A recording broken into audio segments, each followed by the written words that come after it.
Welcome back. This is part 3 of the insurance lecture. We're going to talk about car insurance. So financial responsibility law, that's just another way to say liability. So nearly all states have compulsory automobile insurance laws, requires drivers to prove their ability to cover the cost of damage or injury caused by them in an accident. Liability.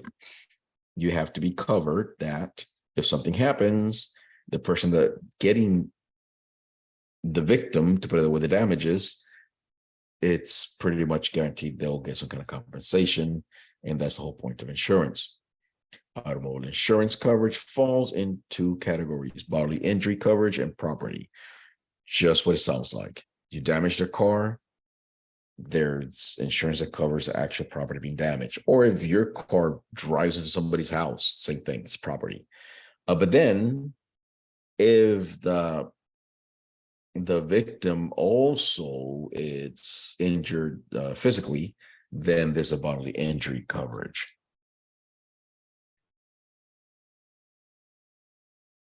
As you can see there, bodily injury liability covers the risk of financial loss due to legal expenses, medical expenses, lost wages, and other expenses associated with injuries. So it's not just the hospital bill. If the person couldn't go to work, it's their wages, things like that. Medical payments coverage, just what it sounds like, covers the cost of healthcare for persons injured on the car accident. Now, including yourself. So, but that's on the also on your policy. Yourself will be covered with a certain amount.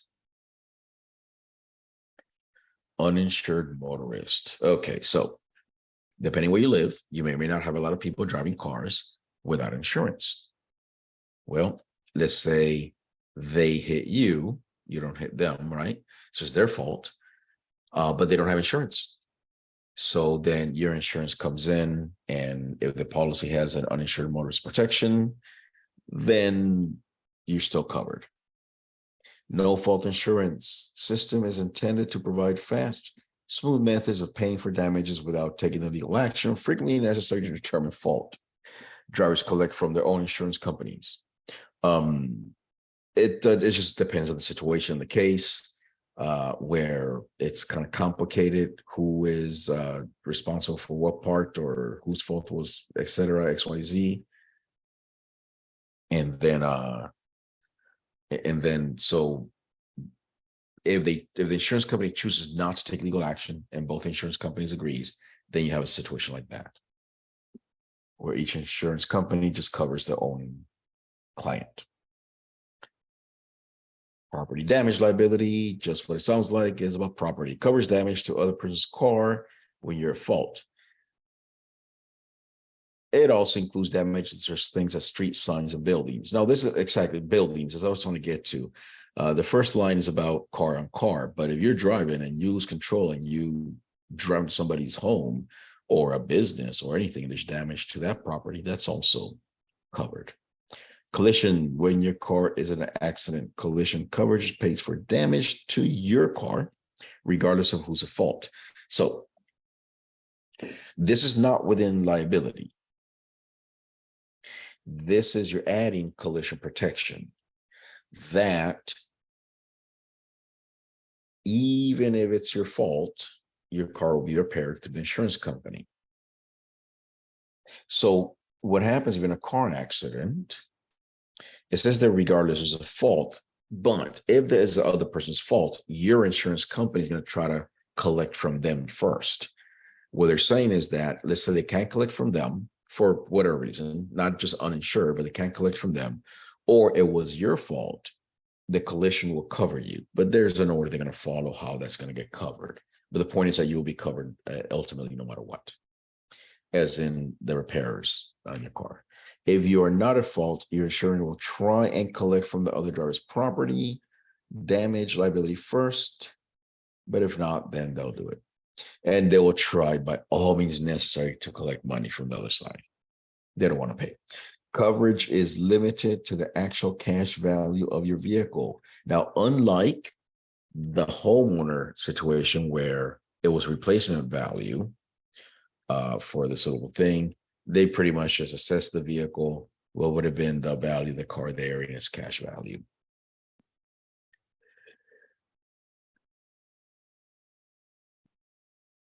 Comprehensive physical damage covers damage to your vehicle that is not caused by collision, such as fire, theft, or vandalism.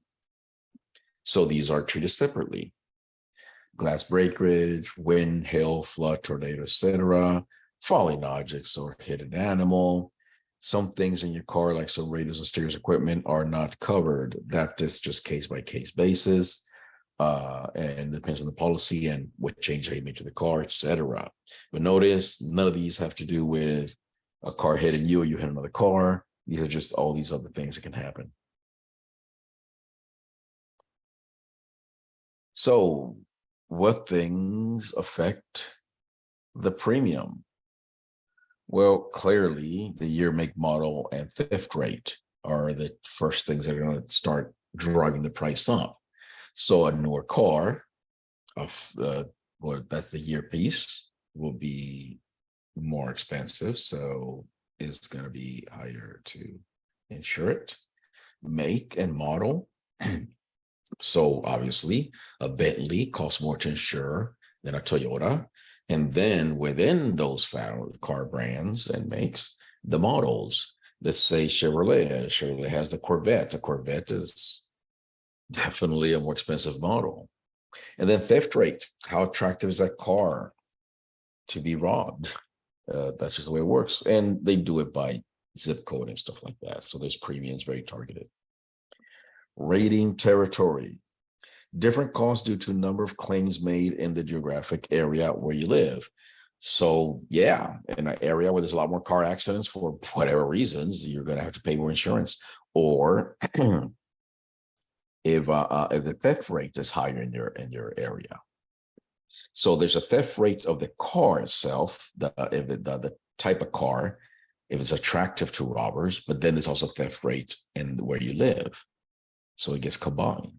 It's compounds that effect. Driver classification. Typically, younger you are, the more expensive your premium. Gender. We're not going to get into specifics, but the stats are out there.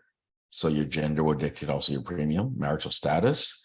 There's stats out there. Married people get in less car accidents than tend to get in less car accidents than single people. Credit history. That's always leads is debated a lot. It's a hot debate, the credit history, but it shows your responsibility, I guess. Driving record, of course, if you're a person that gets in a lot of accidents, your premium is going to go up. And driving habits. I guess one way to say that now is a lot of companies have, you can install an app on your phone or install a little piece of something, a little piece of equipment in your car, and you allow them to track you. So now they can track detailed driving habits. Now, another thing that happens in driving habits, even before we had technology that we just mentioned, they would ask you questions like, how far do you drive to work? Do you work in daytime or nighttime?